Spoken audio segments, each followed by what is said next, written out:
সুনামগঞ্জের শালনা উপজেলায় জমিয়ত কার্যালয় উদ্বোধন করা হয়েছে। সুনামগঞ্জ থেকে শঙ্কর ঋষির পাঠানো তথ্য ও ভিডিও চিত্রে থাকছে বিস্তারিত। অভিযান নিউজ টিভির সাথে আছি আমি তৌফিক হাসান।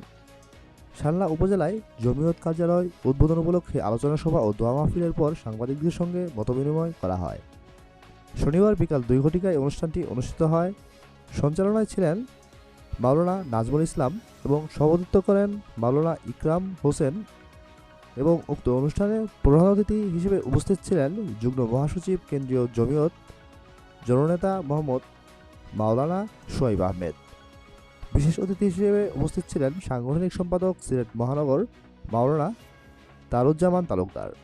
আরও উপস্থিত ছিলেন প্রচার সম্পাদক এবং সুনামগঞ্জ জেলা জমিয়ত মাওলানা সৈয়দ রশিদ আহমেদ, মাওলানা আবদুল্লাহ রাজীব, মাওলানা খলিলুর রহমান, আসিফুর রহমান প্রমুখ।